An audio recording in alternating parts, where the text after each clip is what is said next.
স্বাগত বন্ধুরা আমার চ্যানেলে। আজকে খুব সহজভাবে দই চিকেন বানিয়ে দেখাবো। তাহলে চলো দেখে নিই কীভাবে আমি বানাচ্ছি আজকের রেসিপি।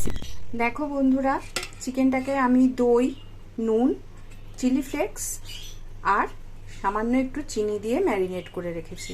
এটা আমি 15 মিনিট মতো ঢাকা দিয়ে রেখে দেবো।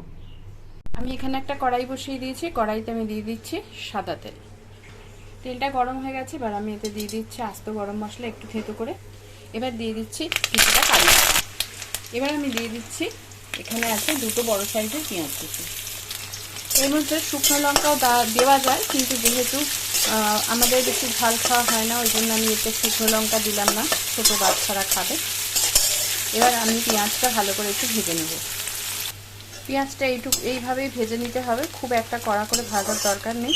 এবার আমি এর মধ্যে দিয়ে দেবো ম্যারিনেট করা চিকেনটা। এবার যে পাত্রটায় ম্যারিনেট করেছিলাম সেটা একটু জল দিয়ে, সামান্য জল দিয়ে জলটার মধ্যে দিয়ে দিলাম। এই জলটুকু দিয়েই কিন্তু রান্না হবে, এতে আমি আর কোনো জল অ্যাড করব না।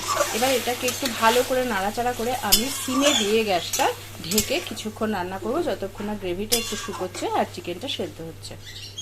আমি এর মধ্যে কতগুলো আস্ত কাঁচা লঙ্কা দিয়ে দিলাম। এগুলো চেরা নয়, যে জন্য ঝাল লাগারও কোনো সম্ভাবনা নেই। যার দরকার পড়বে সে লঙ্কাটা দিয়ে মেখে খেতে পারবে। এবার আমি ঢাকা দিয়ে সিমে রান্না করে নিচ্ছি।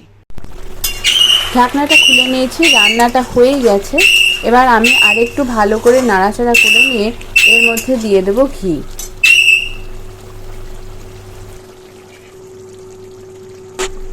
ঘিটা দিয়ে দিলাম। ঘিটা দিয়ে এবার একটু ভালো করে মিশিয়ে নেব, তাহলেই রেডি হয়ে যাবে আজকের রেসিপি।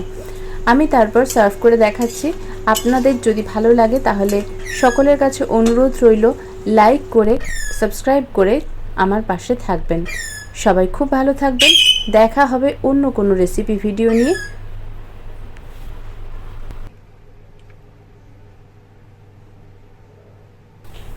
ভিডিওটা দেখার জন্য সবাইকে জানাই অসংখ্য ধন্যবাদ।